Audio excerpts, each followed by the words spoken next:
Assalamualaikum warahmatullahi wabarakatuh. Selamat pagi dan salam sejahtera untuk kita semua. Selamat datang di acara webinar IKUM yang bertema Tips Sukses Mengikuti Seleksi dan Berkarir sebagai Pegawai Pemerintah dengan Perjanjian Kerja yang diselenggarakan tentunya oleh Ikatan Alumni Universitas Negeri Malang IKUM. Baik para hadirin sekalian, mengawali kegiatan webinar kita pada pagi hari ini dengan hormat saya mengundang Ketua Satu Pengurus Pusat IKUM untuk memberikan sambutan dan berkenan membuka kegiatan webinar kita di pagi hari ini. Kepada Profesor Dr. Muhammad Ainin MPD, kami persilahkan. Terima kasih, sampaikan terima kasih. Assalamualaikum warahmatullahi wabarakatuh. Waalaikumsalam. Selamat pagi, salam sejahtera, semoga rahmat Tuhan Yang Maha Esa senantiasa dilimpahkan kepada kita semua dan salam sehat semuanya. Semoga kegiatan ini bermanfaat bagi kita semua, khususnya bagi alumni Universitas Negeri Malang dan alumni perguruan tinggi lainnya untuk mengembangkan karirnya di lembaga pemerintahan. Peserta webinar yang saya hormati sudah menjadi harapan banyak orang untuk kiranya dapat mengembangkan karirnya di lembaga pemerintahan, apalagi status sebagai SN. Persepsi masyarakat banyak diarahkan bahwa kerja atau mengembangkan karir di lembaga pemerintahan itu lebih dapat memberikan kepastian akan masa depannya. Karena bekerja di lembaga pemerintahan lebih jauh dari apa yang disebut dengan pemutusan hubungan kerja atau PHK dibandingkan dengan perusahaan swasta lainnya. Untuk menjawab persoalan ini, pengurus pusat IKUM mencoba memfasilitasi lulusan atau alumni UM dan boleh jadi juga alumni perguruan lain melalui kegiatan webinar kerjasama dengan PT Kita Lulus pada hari ini, yaitu judulnya Kiat Sukses Mengikuti Seleksi dan Berkarir sebagai Pegawai Pemerintah dengan Perjanjian Kontrak Kerja. Seleksi penerimaan pegawai pemerintah dengan perjanjian kerja atau P3K ini mengacu pada Peraturan Menteri Pendayagunaan Aparatur Negara dan Reformasi Birokrasi Republik Indonesia Nomor 20 Tahun 2022. Pada bab 1 pasal 1 butir 2 atau ayat 2 disebutkan bahwa pegawai pemerintah dengan perjanjian kerja yang selanjutnya disingkat dengan P3K adalah warga negara Indonesia yang memenuhi syarat tertentu yang diangkat berdasarkan perjanjian kerja untuk jangka waktu tertentu dalam rangka melaksanakan tugas pemerintahan. Atas nama pribadi dan PP IKUM tidak lupa mohon maaf atas kekurangan kami dalam menjalankan kegiatan ini. Semoga kegiatan ini bermanfaat bagi kita semua, khususnya bagi para alumni UM dan para peserta untuk mengembangkan karir dan memasuki dunia kerja, khususnya mengembangkan karir di lembaga pemerintahan melalui P3K. Jangan mengucapkan Bismillahirrahmanirrahim, webinar dengan topik kiat sukses untuk masuk di seleksi di berkarir sebagai pegawai pemerintahan dengan perjanjian kerja. Dengan ini kami nyatakan dibuka. Demikian yang dapat saya sampaikan. Selamat mengikuti webinar. Semoga Allah SWT meridhai usaha kita. Wabillahi taufiq wal hidayah. Assalamualaikum warahmatullahi wabarakatuh. Memasuki acara selanjutnya yaitu sambutan dari Ketua Komunitas Guru Berkompeten PT Kita Lulus Internasional yang akan diwakili oleh Ibu Salamah. Kepada Ibu Salamah kami persilahkan. Assalamualaikum warahmatullahi wabarakatuh. Salam sejahtera, Om Swastiastu, Namo Buddhaya, salam kebajikan. Pertama, marilah kita panjatkan puji syukur atas kehadirat Allah Subhanahu wa Ta'ala yang telah melimpahkan berkat, rahmat, hidayah, serta karunia-Nya sehingga kita bisa bertatap maya pada hari ini, yaitu tanggal 8 Januari 2022 dalam keadaan sehat dan bahagia. Izinkan saya Salamah selaku Ketua Bidang Live Class di Kita Lulus menyampaikan satu atau dua patah kata. Tujuan dari diadakannya webinar ini adalah untuk membantu para generasi muda ataupun fresh graduate dalam menghadapi seleksi pegawai pemerintahan dengan perjanjian kerja atau P3K. Oleh karena itu di tahun ini kami kembali hadir untuk membantu peserta yang ingin mengikuti seleksi pegawai pemerintah dengan perjanjian kerja atau P3K untuk tenaga teknis maupun non-teknis ataupun buruh dengan menyediakan materi-materi yang sesuai dengan kisi-kisi dari BKN. Saya juga ingin mengucapkan terima kasih kepada pihak IKUM atas undangan kerjasamanya dengan Kita Lulus. Semoga peserta yang hadir di webinar ini dapat mendapatkan manfaat dan lolos dengan top skor di masing-masing formasi yang diinginkan. Demikian yang dapat saya sampaikan. Mohon maaf apabila ada kesalahan, karena saya tidak sempurna dan kesempurnaan hanya milik Allah semata. Salam dan bahagia generasi pejuang P3K di seluruh Indonesia. Bravo! Luar biasa sekali, sudah hadir ketiga narasumber kita yang luar biasa. Oleh karena itu langsung saja kita memasuki materi yang pertama yang akan disampaikan oleh Bapak Diki. Selamat pagi, masih pagi ya ini ya sepertinya, masih pagi. Selamat pagi Pak Diki, supaya semangat terus ini. Ya, kita anggap pagi aja. Gimana kabarnya? Alhamdulillah baik, Mbak. Alhamdulillah luar biasa. Sudah siap untuk sharing-sharing ya Pak Diki ya? Tanpa berlama-lama lagi langsung saja waktu dan tempat kami persilahkan Pak Diki. Oke, terima kasih. Bismillahirrahmanirrahim. Assalamualaikum warahmatullahi wabarakatuh. Salam. Yang terhormat Prof. Ainin dan yang terhormat Ibu Fatmawati, kami hormati Bu. Yang terhormat PT Kita Lulus Internasional dan narasumber lainnya dan peserta webinar tips sukses mengikuti seleksi berkarir di P3K. Mohon izin untuk share screen. Sekilas tentang pegawai pemerintah non pegawai negeri atau yang disingkat PPNPN, bahwasanya pengertian dari PPNPN itu adalah pegawai tidak tetap atau pegawai honorer, staf khusus, dan pegawai lainnya yang dibayar oleh anggaran pendapatan dan belanja negara atau APBN. Kalau untuk fungsi dan tugas pegawai pemerintahan non pegawai negeri itu sama seperti sebenarnya sama seperti ASN atau PNS dalam Undang-Undang Nomor 5 Tahun 2014. Oke, bagaimana caranya agar teman-teman mendapatkan informasi PPNPN, gitu kan? Jadi banyak sebenarnya platform-platform yang ada di website atau di Google katakanlah itu untuk informasi-informasi yang update gitu. Contohnya ada di ataupun di Instagram ya. Di Instagram itu banyak banget mengenai lowongan-lowongan yang khususnya ada di PPNPN. Mungkin ada Instagram namanya Lokernas atau lain sebagainya gitu kan. Itu ada informasi mengenai PPNPN. Kalau saya ada surat resmi dari satuan kerja, lalu diinfokan dan lalu mendaftar ke satuan kerja tersebut. Oke, lalu apa saja yang saya lakukan di Kemendikbudristek sebagai PPNPN? Sekali lagi saya sebagai PPNPN itu sejak tahun 2020 awal, itu hampir 3 tahun saya berkarir di Kementerian Pendidikan. Yang pertama sebagai pelayanan publik.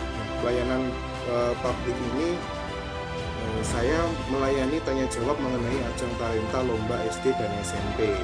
Dan saya juga sebagai komunikator antara Kementerian Pendidikan dan Dinas Pendidikan.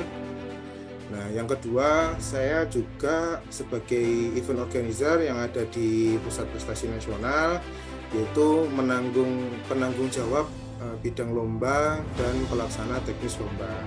Yang ketiga, sebagai pengolah data dan informasi. Dan di sini saya dan teman-teman, terutama saya kalau tugas saya itu sebagai pembuat e-sertifikat peserta dan lalu kebutuhan capaian ajang talenta Kemendikbud. Yang keempat, sebagai pendamping pimpinan dalam perumusan kebijakan. Memang yang pertama, alhamdulillah juga merumuskan konsep pos kinerja prestasi, dan yang kedua, alhamdulillah saya juga pernah merumuskan redesign ajang talenta bidang penelitian atau opsi. Oke, mungkin itu saja yang ingin saya sharingkan. Mungkin nanti juga akan ada pertanyaan-pertanyaan atau lebih lanjutnya. Kesempatan ini saya kembalikan ke Mbak Leli selaku moderator. Terima kasih.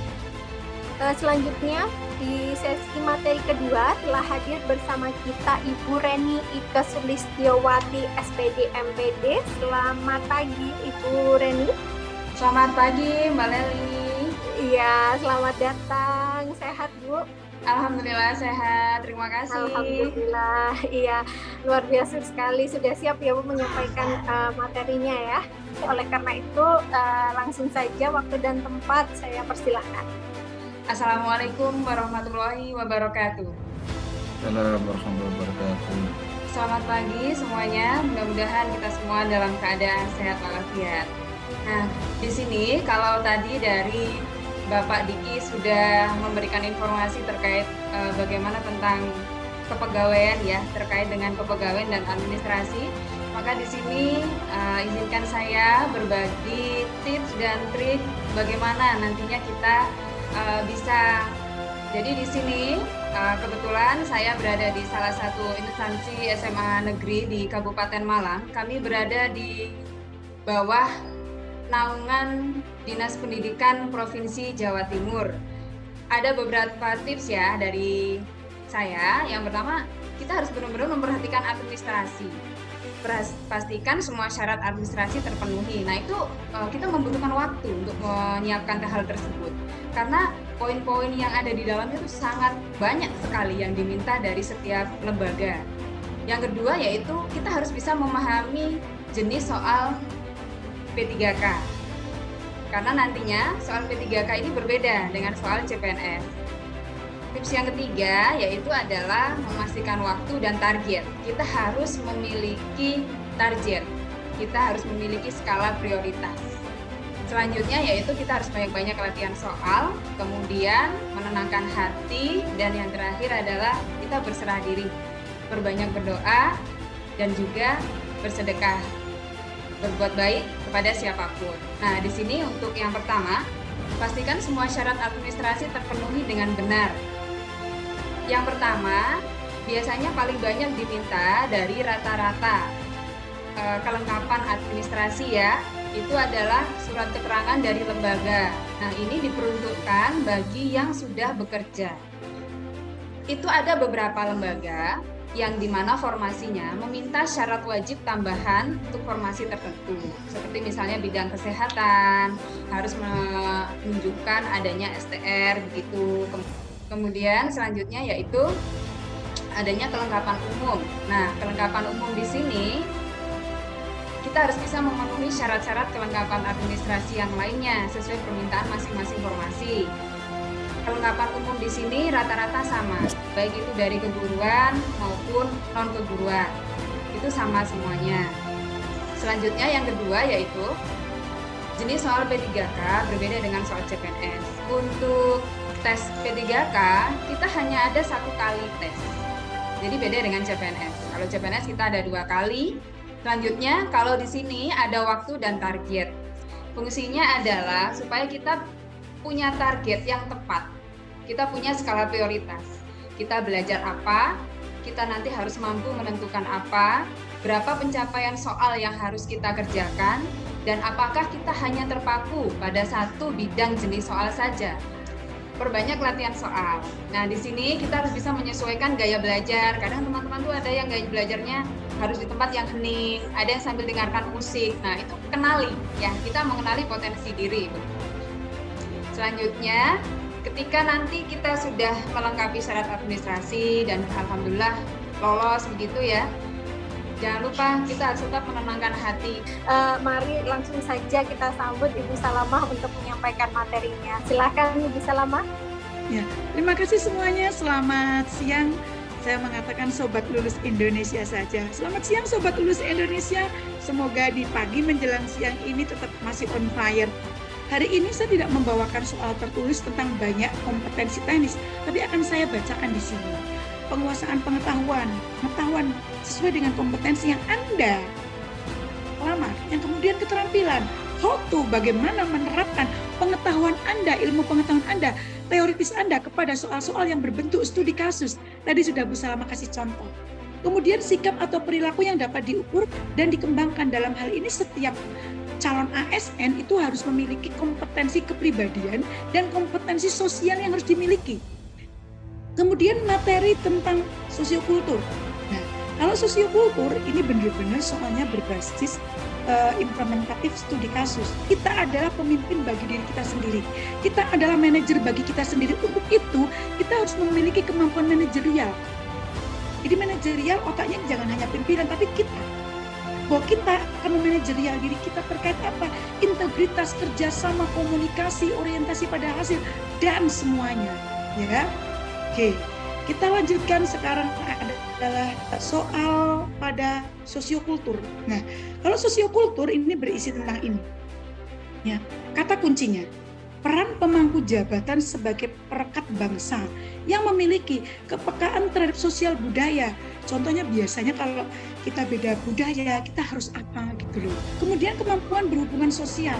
Bagaimana seseorang itu ASN itu ASN P3K atau calon ASN P3K itu memiliki hubungan sosial yang baik, ya. Kemudian kepekaan terhadap konflik, ya. Kemudian empati penting sekali. Selanjutnya wawancara. Nah, wawancara di sini ada dua kisi-kisinya, ya. Ada dua, integritas dan moralitas. Jadi wawancaranya tentang integritas dan moralitas. Integritas itu apa sih? Suatu tindakan, sedangkan moralitas itu nilainya. Nilainya mengandung kebenaran dari tindakan itu. Jadi antara integritas dan moralitas itu berbeda. Kalau integritas itu tindakannya, kalau moralitas itu adalah nilai yang terkandung dalam integritas. Selanjutnya yaitu penyerahan sertifikat yang akan diserahkan oleh Sekjen IKUM, Ibu DRA Fatmawati. Kepada Ibu Fatmawati kami persilahkan. Pada siang hari ini kami dari pengurus pusat IKA akan menyampaikan sertifikat sebagai tanda penghargaan yang tulus dari kami.